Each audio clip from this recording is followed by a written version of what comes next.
ಸುವರ್ಣದಂತೆ ಮಿನುಗುವ ಮೋಡಗಳು ತೇಲುವ ದಿವ್ಯ ಸಂಗೀತದಿಂದ ಆಕಾಶ ತುಂಬಿರುವ ದೇವಲೋಕದಲ್ಲಿ ದೇವತೆಗಳ ರಾಜನಾದ ಇಂದ್ರನು ಆಳುತ್ತಿದ್ದನು.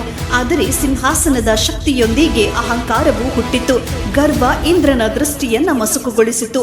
ಅವನ ಅಹಂ ಅವನ ಕಿರೀಟಕ್ಕಿಂತಲೂ ಭಾರವಾಯಿತು. ಈ ಅಸಮತೋಲನವನ್ನು ಗಮನಿಸುತ್ತಿದ್ದವರೇ ನಾರದ ಮಹರ್ಷಿ. ಯುಗ ಯುಗಾಂತರಗಳಿಗೂ ಸಂಚರಿಸುವ ಎಲ್ಲವನ್ನೂ ಕಾಣುವ ದಿವ್ಯ ಋಷಿ. ದೇವರಾಗಲಿ ದಾನವರಾಗಲಿ ಅವರ ಅಹಂಕಾರವನ್ನು ಶಮನಗೊಳಿಸಲೇಬೇಕೆಂದು ನಾರದರು ಅಂಧಕಾರದ ಲೋಕಕ್ಕೆ ಇಳಿದು ಕ್ರೋಧಕ್ಕೆ ಪ್ರಸಿದ್ಧನಾದ ದಾನವರಾಜ ಮುಂಡಾಸುರನ ಬಳಿ ಬಂದರು. ಶಾಂತನಗಿಯೊಂದಿಗೆ ತೀಕ್ಷ್ಣ ವಾಕ್ಯಗಳನ್ನಾಡಿ ಅವನನ್ನು ಕೆರಳಿಸಿದರು. ನಿನ್ನನ್ನು ನೀನು ಶಕ್ತಿಶಾಲಿ ಎಂದುಕೊಂಡಿದ್ದೀಯಾ? ಇಂದ್ರಲೋಕವನ್ನು ನೋಡು, ಇಂದ್ರನ ವೈಭವವನ್ನು ನೋಡು, ಅವನ ಮುಂದೆ ನೀನು ಏನೂ ಅಲ್ಲ. ಈ ಮಾತುಗಳು ಮುಂಡಾಸುರನನ್ನು ಇನ್ನಷ್ಟು ಕ್ರೋಧಗೊಳಿಸಿದವು.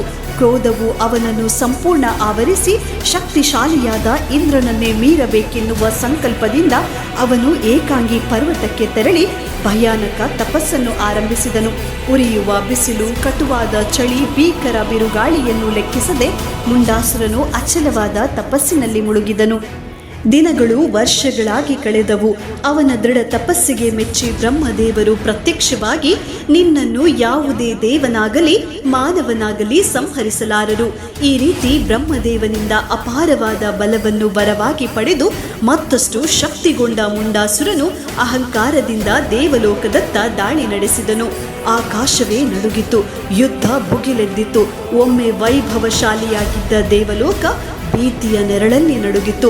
ತನ್ನ ಅಹಂಕಾರದ ಪೊರೆಯಲ್ಲಿ ಮುಂಡಾಸುರನು ದೇವೇಂದ್ರನ ಮಡದಿಯಾದ ಸತಿಯನ್ನು ಬಯಸಲು ಮುಂದಾದನು. ಆದರೆ ದಿವ್ಯ ಕವಚ ಪ್ರತ್ಯಕ್ಷವಾಗಿ ಸತಿಯ ಪಾವಿತ್ರತೆಯನ್ನು ರಕ್ಷಿಸಿತು. ಅವಮಾನದಿಂದ ಕ್ರೋಧಗೊಂಡ ಸತಿಯು, ನಿನ್ನ ಕಾಮಮಯ ಕೃತ್ಯದ ಫಲವಾಗಿ ನಿನ್ನ ಅಂತ್ಯವು ಒಬ್ಬಳು ಸ್ತ್ರೀಯಿಂದಲೇ ಸಂಭವಿಸಲಿ ಎಂದು ಮುಂಡಾಸುರನಿಗೆ ಶಾಪವಿತ್ತಳು. ದೈತ್ಯ ಶಾಸನದ ಅಡಿಯಲ್ಲಿ ದೇವಲೋಕದ ಪತನ ಆರಂಭವಾಯಿತು. ಇದರಿಂದಲೂ ತೃಪ್ತಿಗೊಳ್ಳದ ಮುಂಡಾಸುರ ತನ್ನ ಕ್ರೌರ್ಯವನ್ನು ಭೂಲೋಕದತ್ತ ತಿರುಗಿಸಿದನು. ಕಾಡುಗಳು ಸುಟ್ಟು ಹೋಯಿತು. ಪ್ರಾಣಿ ಪಕ್ಷಿಗಳು ಭೀತಿಯಿಂದ ದಿಕ್ಕಾಪಾಲಾದವು. ಮಾನವ ಬದುಕಿನ ಶಾಂತಿ ಚೂರಾಗಿ ಹೋಯಿತು.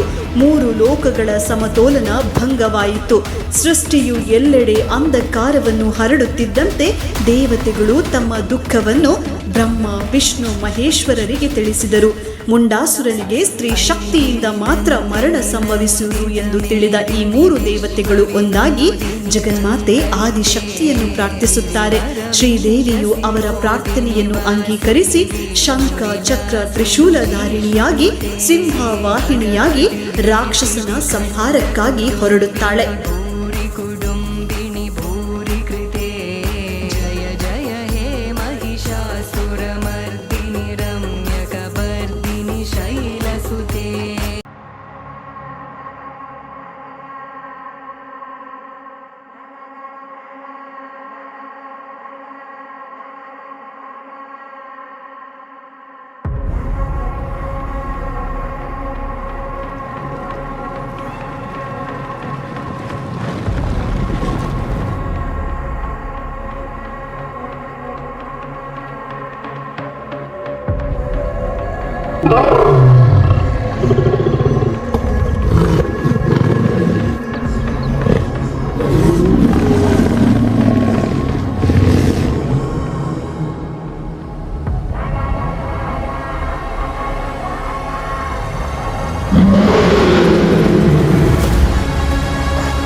ಮುಂಡಾಸುರನ ಅರಾಜಕತೆಯನ್ನು ಶಮನಗೊಳಿಸಲು ಜಗನ್ಮಾತೆ ಆದಿಶಕ್ತಿಯು ರಕ್ತೇಶ್ವರಿ ಅವತಾರ ತಾಳಿ ಮುಂಡಾಸುರನ ಸಂಹಾರವನ್ನು ನೆರವೇರಿಸಿ ಭೂಲೋಕದಲ್ಲಿ ಶಾಂತಿಯನ್ನು ಸ್ಥಾಪಿಸುತ್ತಾಳೆ.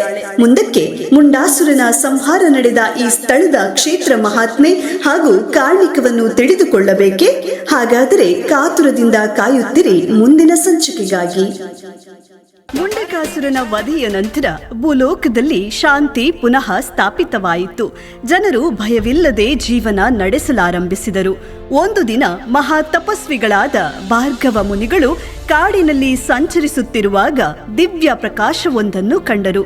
ಧ್ಯಾನಾಸ್ಥರಾದಾಗ ಮುಂಡಕಾಸುರನ ವಧೆಯ ದಿವ್ಯ ದೃಶ್ಯವು ಅವರಿಗೆ ಗೋಚರಿಸಿತು. ಆ ಸ್ಥಳವೇ ಮುಂಡಕಾಸುರನ ವಧೆ ಮಾಡಿದ ದೇವಿಯ ಶಕ್ತಿಪೀಠವೆಂದು ಅರಿತ ಮುನಿಗಳು ತಕ್ಷಣ ಈ ವಿಷಯವನ್ನು ಸುರತ ಮಹಾರಾಜರಿಗೆ ತಿಳಿಸಿದರು. ಮುನಿಗಳ ಸಲಹೆಯಂತೆ ರಾಜರು ಅಲ್ಲಿ ದೇವಾಲಯವನ್ನು ನಿರ್ಮಿಸಿ ಶ್ರೀ ದುರ್ಗಾ ಪರಮೇಶ್ವರಿಯ ಮೂರ್ತಿಯನ್ನು ಭವ್ಯವಾಗಿ ಪ್ರತಿಷ್ಠಾಪಿಸಿದರು. ಆ ದಿನದಿಂದ ಈ ಕ್ಷೇತ್ರವು ಮುಣ್ಕೂರು ಶ್ರೀ ದುರ್ಗಾ ಪರಮೇಶ್ವರಿ ಎಂಬ ಹೆಸರಿನಿಂದ ಪ್ರಸಿದ್ಧಿಯಾಯಿತು. ಕಾಲಕ್ರಮೇಣ ಶಾಂಭವಿ ನದಿಯ ಇನ್ನೊಂದು ದಡದಲ್ಲಿರುವ ಬಳ್ಕುಂಜೆಯ ಕೊಲ್ಲೂರಿನಲ್ಲಿ ಬಿಲ್ಲವ ಸಮಾಜದ ಕುಟುಂಬದಲ್ಲಿ ವೀರರಾದ ಕಾಂತಾಬಾರೆ ಬೂದಾಬಾರೆಯರೆಂಬ ವೀರ ಮಕ್ಕಳು ಜನಿಸಿದರು. ಅವರ ತಾಯಿ ಆಚುಬಾರಿದಿ ಆಲದ ಮರಕ್ಕೆ ತೊಟ್ಟಿಲನ್ನು ಕಟ್ಟಿಕೊಂಡು ಅವಳಿ ಮಕ್ಕಳನ್ನು ತೂಗುತ್ತಿದ್ದಳು. ಬೆಳೆದ ಬಾರಿಯರು ಗರಡಿ ವಿದ್ಯಾಭ್ಯಾಸ ಪಡೆದು ದೈಹಿಕ ಶಕ್ತಿ, ಧೈರ್ಯ ಮತ್ತು ಶೌರ್ಯದಲ್ಲಿ ಪ್ರಸಿದ್ಧರಾದರು. ಮುಣ್ಕೂರು ದುರ್ಗಾ ಪರಮೇಶ್ವರಿ ಅಮ್ಮನವರ ಮಹಾತ್ಮೆಯನ್ನು ಅರಿತ ಅವರು ಪ್ರತಿದಿನ ದೋಣಿಯ ಮೂಲಕ ಶಾಂಭವಿ ನದಿಯನ್ನು ದಾಟಿ ದೇವಿಯ ದರ್ಶನ ಪಡೆಯುತ್ತಿದ್ದರು. ಒಂದು ಬಾರಿ ಭೀಕರ ಮಳೆಗಾಲದಲ್ಲಿ ಶಾಂಭವಿ ನದಿ ತುಂಬಿ ಹರಿದಾಗ ವೀರವರ್ಮನು ಯಾರನ್ನೂ ನದಿ ದಾಟಿಸಬಾರದೆಂದು ದೋಣಿಯವನಿಗೆ ಕಟ್ಟಪ್ಪಣೆ ಮಾಡಿದನು.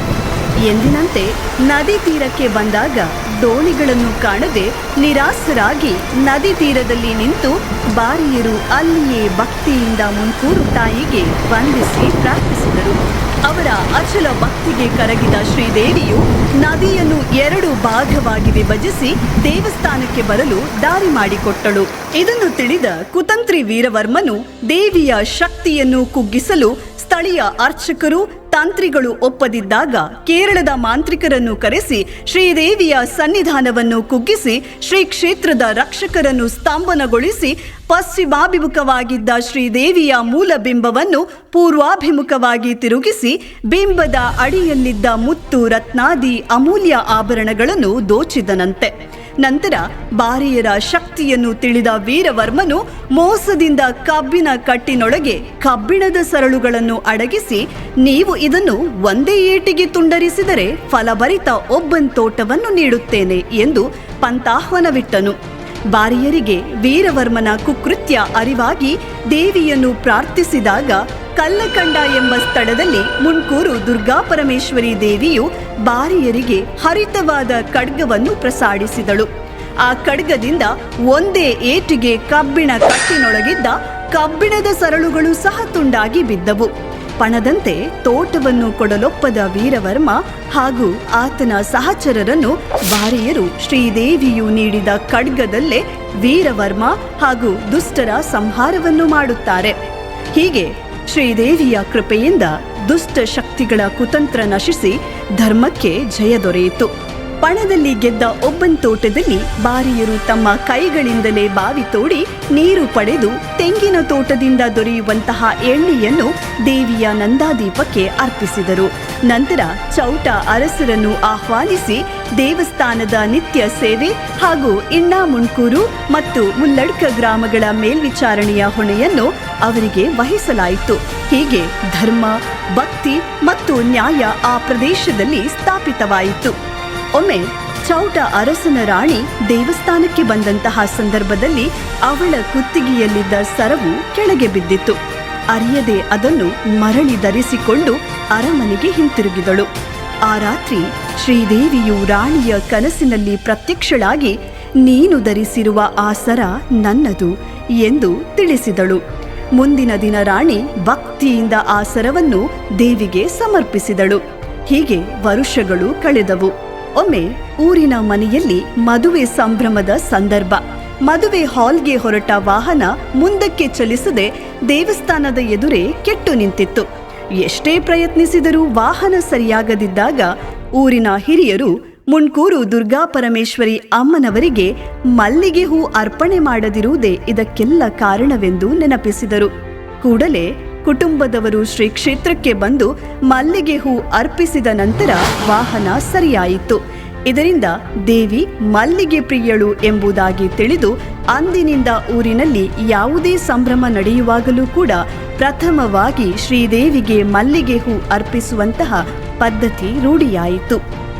ಮುಣ್ಕೂರಿನ ಶ್ರೀ ದುರ್ಗಾ ಪರಮೇಶ್ವರಿ ದೇವಿಯ ಕೃಪೆಯಿಂದ ಭಕ್ತಿಗೆ ಗೌರವ, ಧರ್ಮಕ್ಕೆ ಜಯ ಮತ್ತು ಅಹಂಕಾರಕ್ಕೆ ಪತನ ಎಂಬ ಸತ್ಯ ಸದಾಕಾಲ ಉಳಿಯಿತು.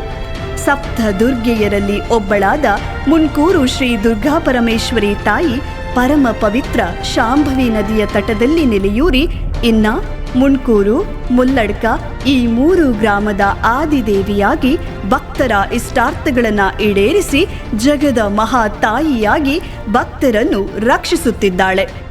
ಪ್ರತಿ ವರ್ಷ ಫೆಬ್ರವರಿ 18ರಂದು ಶ್ರೀ ಕ್ಷೇತ್ರದಲ್ಲಿ ಬ್ರಹ್ಮರಥೋತ್ಸವವು ಭಕ್ತಿ ಭಾವದಿಂದ ಜರುಗುತ್ತದೆ.